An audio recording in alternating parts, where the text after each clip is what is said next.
আমরা আমাদের ফুটবলকে যে নতুন করে যে একটি জাগরণ সৃষ্টি হয়েছে,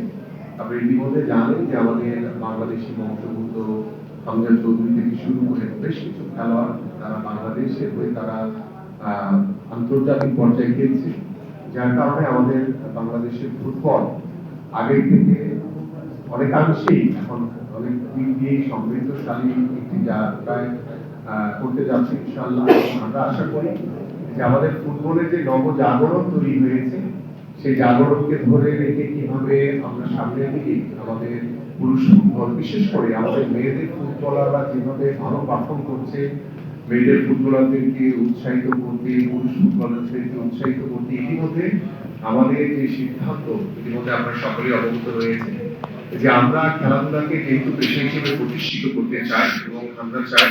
যে ফুটবলের ভিতর থেকে যারা বর্তমানে বাংলাদেশ দলকে রিপ্রেজেন্ট করছে, সেটা পুরুষ এবং মহিলা, আমাদের মেয়েদের ফুটবল, তো সবাইকে আমরা সেই বেতন কাঠামো ভিতরে এনে আমরা তাদেরকে মাসিক এবং সরকারিভাবে আমাদের চুক্তি ভিত্তিক স্থায়ী বেতন কাঠামোর ভিতরে আমরা আমাদের এই ফুটবলারদেরকে অন্তর্ভুক্ত করবো। এবং আমরা বিশ্বাস করি যে আমরা যখন আমাদের এই ফুটবলারদেরকে বেতন কাঠামোর ভিতরে নিয়ে আসবো, আমরা দৃঢ়ভাবে বিশ্বাস করি যে আমাদের তৃণমূল থেকে শুরু করে যারা ভবিষ্যতে বাংলাদেশ ফুটবল টিমে খেলতে চায় তাদের ভিতরে তারা অনেক বেশি উৎসাহিত হবে এবং তারা আগ্রহ প্রকাশ করবে যে আমি বাংলাদেশ দলে খেলেই সরকারের পক্ষ থেকে চুক্তি ভিত্তিক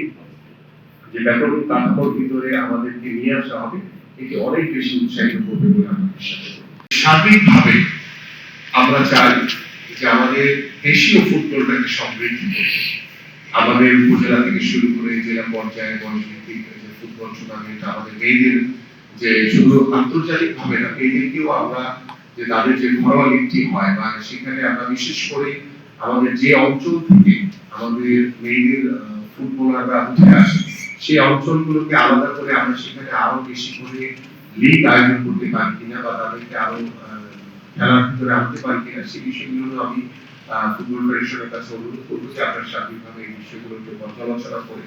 আমরা আরো কিভাবে মেয়েদের ফুটবলটাকে এগিয়ে নিয়ে যেতে পারি সেদিকে আপনারা নজর দিবেন। পাশাপাশি আমাদের স্পোর্টস মিনিস্ট্রি এবং আমাদের এনএসসি পক্ষ থেকে আমরা আশা করি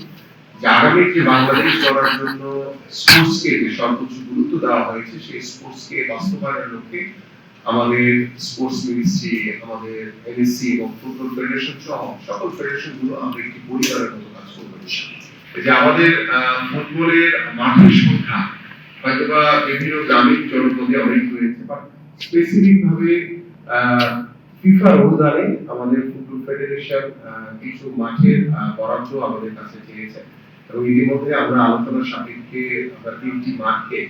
আনুষ্ঠানিকভাবে আমরা ফুটবল ফেডারেশনের কাছে চুক্তির মাধ্যমে আমরা হস্তান্তর করব এবং সেই মাঠগুলো হচ্ছে আমাদের কমলাপুর স্টেডিয়াম, আমাদের সিলেট স্টেডিয়াম এবং চট্টগ্রাম স্টেডিয়াম। এই 3টি মাঠকে আমরা আনুষ্ঠানিকভাবে চুক্তির মাধ্যমে আমরা ফুটবল ফেডারেশনকে বরাদ্দ দিব ইনশাআল্লাহ এবং সেটা সার্বিক অর্থায়ন করবে এটা গ্যালারি থেকে শুরু করে সার্বিক ব্যবস্থাপনা কিভাবে আরো উন্নয়নশীল করা যায়, কিভাবে ভালো পরিবেশ তৈরি করা যায় সেটি ফিফা থেকে একটি অনুদানের মাধ্যমে সেটি করা হবে। পাশাপাশি আমাদের বয়স ভিত্তিক ফুটবল টুর্নামেন্টটি কন্টিনিউ করার জন্য ইতিমধ্যে ফুটবল ফেডারেশনের কাছ থেকে একটি ক্যালেন্ডার চেয়েছি এবং আমরাও আমাদের জায়গা থেকে ফুটবলকে এগিয়ে নিয়ে যাওয়ার জন্য কিভাবে আমরা একটি বাৎসরিক ক্যালেন্ডার তৈরি করে আমাদের বয়স ভিত্তিক টুর্নামেন্টগুলো আমরা অনুষ্ঠিত করব। বিশেষ করে আমাদের বিগত অনেক বছর ধরেই আমরা দেখে এসেছি যে আমাদের জেলা পর্যায়ে লিগগুলো হয় না, যদিও গত বছর থেকে আমাদের আন্তঃজেলা ফুটবল টুর্নামেন্ট শুরু করেছে বাংলাদেশ ফুটবল ফেডারেশন, সেটাকে আমরা স্থায়ীভাবে আমরা প্রত্যেকটি জেলায় লিগ অনুষ্ঠিত করতে চাই। এই বিষয়গুলো নিয়েও আমরা তাদের সাথে কথা বলেছি। পাশাপাশি আমাদের মেয়েদের ফুটবল, পাশাপাশি আমাদের যে কোচিং স্টাফ যারা রয়েছে, বিশেষ করে আমাদের যারা বাফুফের আন্ডারে যারা কোচিং স্টাফ রয়েছে, শুধু সেখানে সীমাবদ্ধ না রেখে আমরা যেহেতু নতুন করে স্পোর্টস একটি কর্মসূচি আমরা ঈদের পরপরই হাতে নিব ইনশাআল্লাহ, তো সেখানে আমাদের ফুটবল, ক্রিকেটের পাশাপাশি আরো অন্যান্য স্পোর্টস গুলো অন্তর্ভুক্ত থাকবে। তো সেখান থেকে আমরা প্রত্যেকটি জেলায় আমরা কোচিং স্টাফ ভালো মানের কোচ তৈরির জন্য ইতিমধ্যে বাংলাদেশ ফুটবল ফেডারেশনের কাছে আমরা সহযোগিতা চেয়েছি এবং